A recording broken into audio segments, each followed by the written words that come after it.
beberapa tokoh masyarakat dan masyarakat yang ada di Karangjuang meminta saya untuk mukim di lingkungan Jalan Sungai Wain ini. Oke, untuk akhirnya membimbing, betul, mendirikan pondok pesantren ini atas support dukungan penuh masyarakat khususnya di lingkungan Karangjuang, secara umum tentunya warga Kota Balikpapan. Saya bisa seperti ini, yang paling banyak menginspirasi dan paling banyak membentuk kepribadian saya itu Allah yarham Kiai Haji Anwar Sirot di Bangil, Pasuruan. Beliau itu ya bukan hanya seorang kiai pengasuh pesantren, tapi sudah sampai, kalau dalam bahasa pesantren itu sudah tingkatannya murabi. Murabi itu yang mendidik, yang mendampingi rohani kita. Itu kalau namanya sudah makomnya murabi.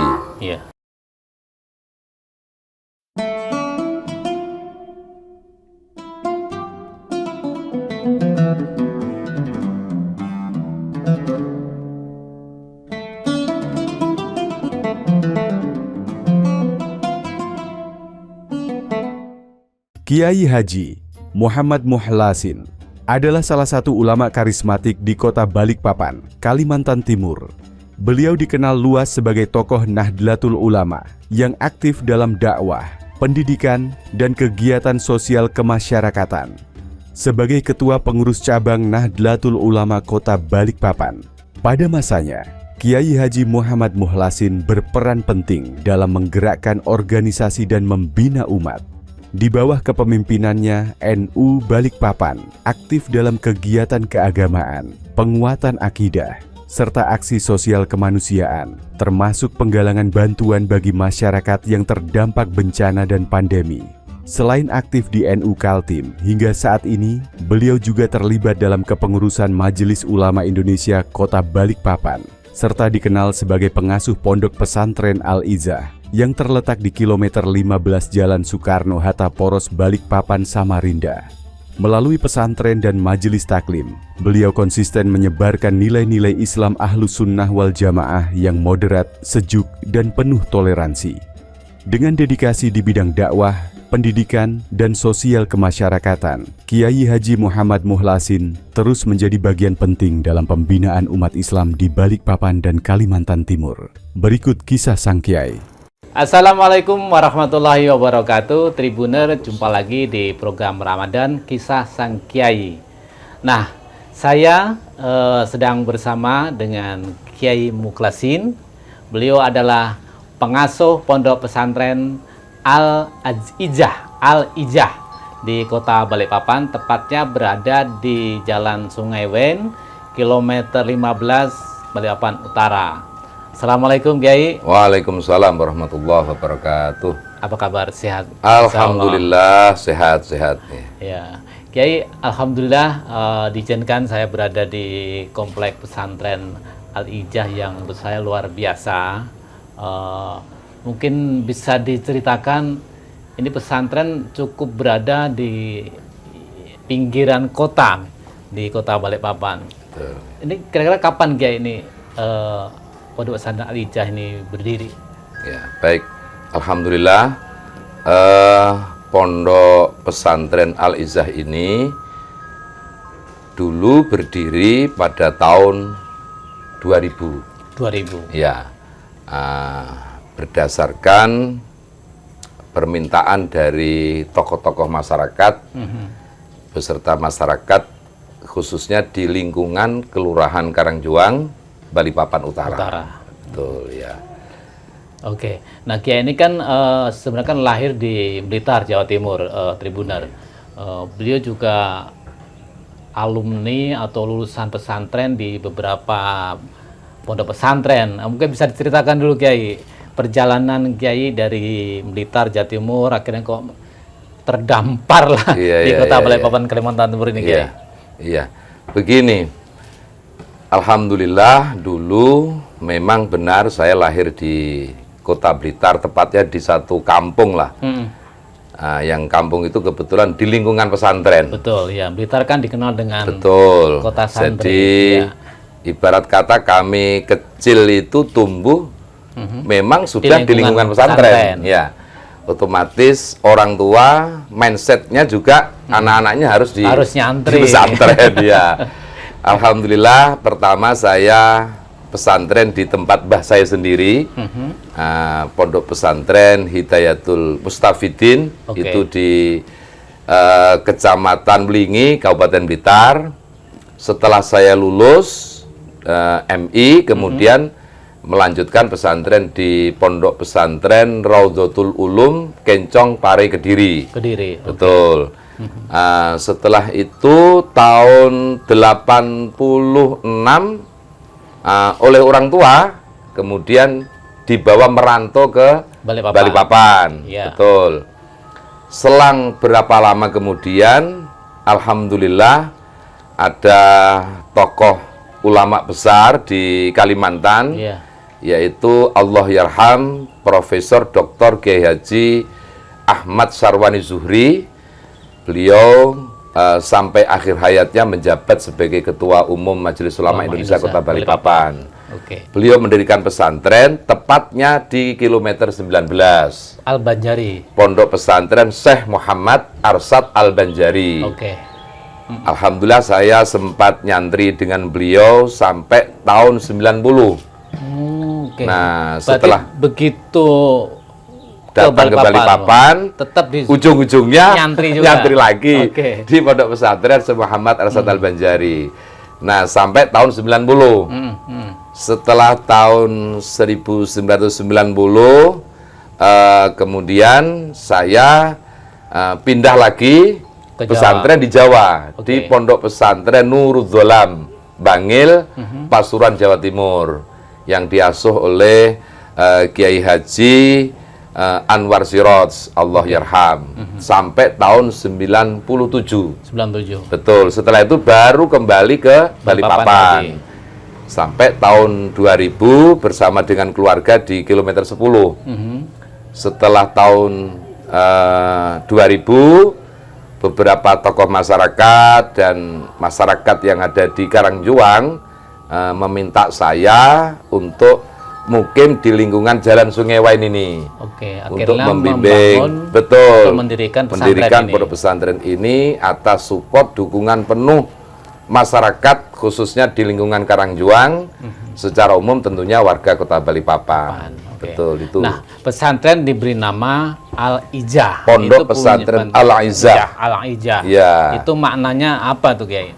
Al-Aizah ini punya makna, di antaranya maknanya adalah kemuliaan. Oke. Kemudian makna lain kemenangan, harapan dan cita-cita saya beserta beberapa tokoh yang ada di lingkungan Karangjuang ini, di antaranya ada Pak Haji Mansur, ada almarhum Pak Eri Supardi, Pak Haji Sunardi, itu berharap ya ke depannya khususnya di lingkungan sinilah, di lingkungan sini anak-anak bisa kita bimbing, bisa kita bina pendidikan-pendidikan agama sehingga harapannya kelak menjadi generasi yang mulia, generasi yang menang, generasi yang merdeka dengan pengetahuan tentunya agama yang kita bimbing dan kita arahkan di pondok pesantren ini. Kira-kira begitu, Mas Son. Ya. Menarik ya, artinya Iya. kan ini kan keinginan masyarakat. Betul, Sampai ya. tadi di diskusi awal itu kan masyarakat mewakafkan ya, Betul, kayak ya. patungan lah Betul, untuk betul, betul. membeli lahan ini Iya. sehingga berdirilah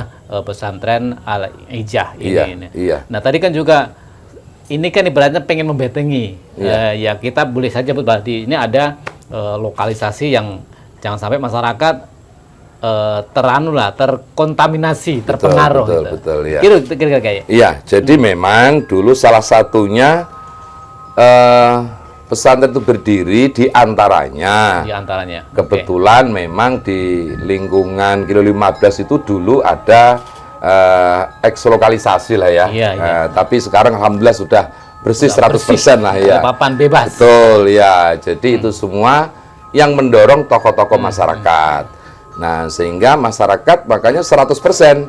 Mulai pembebasan lahan itu 1 meternya itu dulu 5.000, Jadi kalau ada masyarakat yang ingin wakaf 1 meter berarti 5.000. Oke. Kalau kepengen wakaf 2 meter ya 10.000. Begitu seterusnya sampai terkumpul hampir 60 juta pada waktu itu. Oh. Dari tahun di 2000-an ya. tahun 2000-an, betul. Nah, dari situlah kemudian bermula dari itu masyarakat kemudian berpikir untuk membangun fasilitas-fasilitas gedung. Makanya ya boleh dikata bangunannya boleh dikata masih sederhana lah, belum dikatakan besar bangunan yang bagus, belum. Tapi yang penting kan fungsinya. Betul.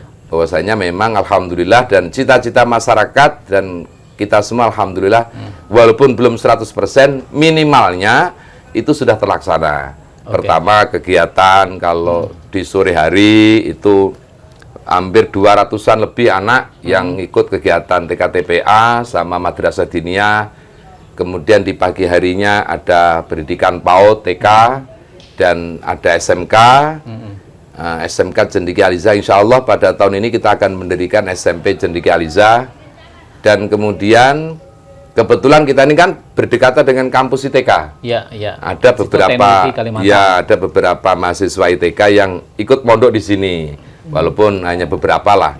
Nah, kemudian masyarakat umum sendiri itu setiap Ahad pagi itu mulai jam 7 sampai jam 9. Jadi ada hampir 100-an masyarakat lah yang ikut, ya istilahnya semacam majelis taklim lah, khusus untuk orang tua. Nah, Kiai, gitu. Tentu kan kita Tribunal juga pengen tahu perjalanan Kiai, suka dan dukanya.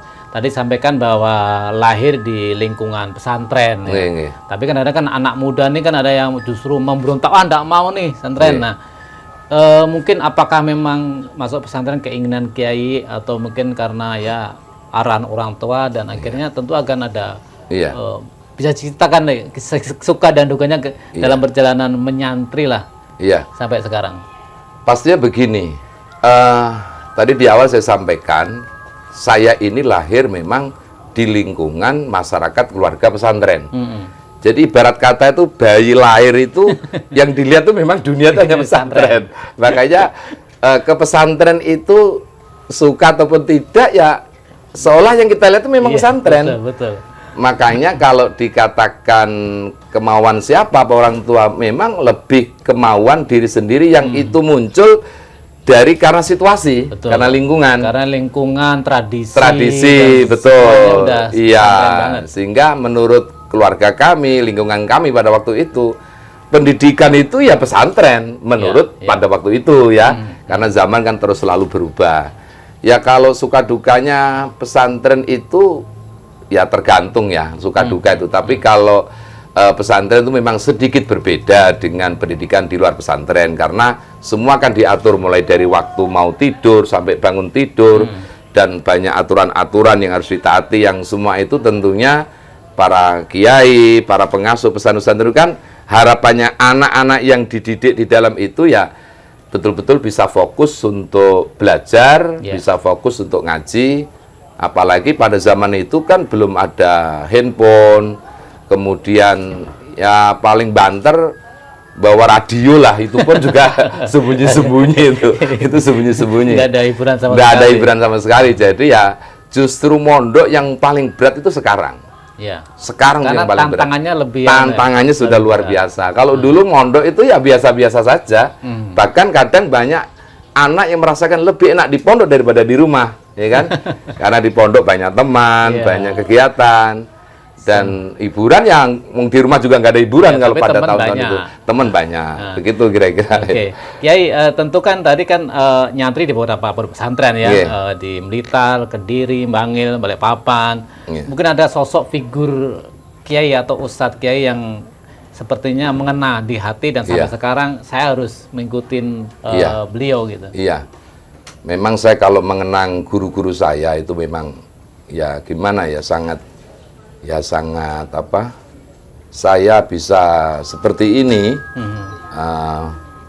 apa itu, yang paling banyak, apa itu, menginspirasi, dan paling banyak membentuk kepribadian saya itu, Allahyarham Kiai Haji Anwar Sirot di Bangil, Pasuruan.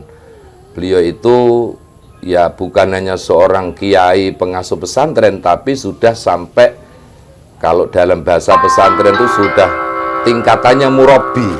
Murabi itu yang mendidik, yang mendampingi rohani kita. Ya. Itu kalau namanya sudah makomnya murabi.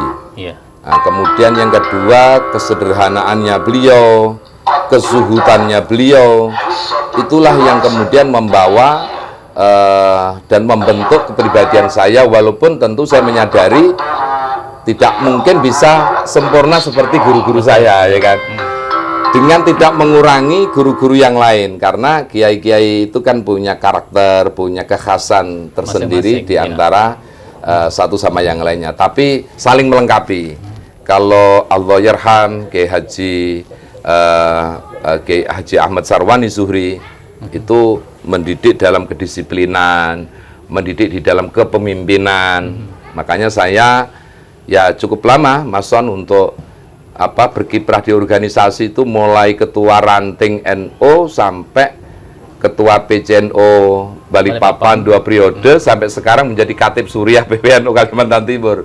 Itu salah satunya didikan dari guru-guru kami. Kira-kira begitu maksudnya. Terakhir Kiai, tentu harapan ke depan dan mungkin apa yang disampaikan kepada Tribuner umat Islam di bulan Ramadan ini, dari pengalaman Kiai mulai nyantri di beberapa tempat pesantren Kiai. Silakan Kiai. Baik, terima kasih. Alhamdulillah hari ini memang kita berada di situasi zaman yang cukup berat tantangannya, utama khususnya bagi kita kaum muslimin, dengan berbagai macam dinamika dan fenomena zaman ya. Oleh karenanya tentunya tidak ada lain ya, sebagaimana pesan Rasulullah, badiru bil a'mali sholihah, ayo kita bersegera untuk melakukan amal-amal kebaikan. Oleh karena kata Rasulullah, fasatakunu fitan ka kita ilailil mutlim, sebab tantangan zamanmu itu, kamu akan menghadapi berbagai mana fenomena zaman, yang di situ banyaknya fitnah-fitnah, yang potensinya fitnah itu akan bisa menggerus dan merusak keimanan kita. Tentu mudah-mudahan puasa Ramadan kita ini juga mendidik kita, memperkuat dan menebalkan iman Islam kita untuk menghadapi tantangan zaman. Saya kira itu, Mas Son. Ya. Terima kasih sekali Kiai Mukhlasin. Demikian Tribuner, kisah sang Kiai bersama Kiai Mukhlasin, semoga menginspirasi kita semua.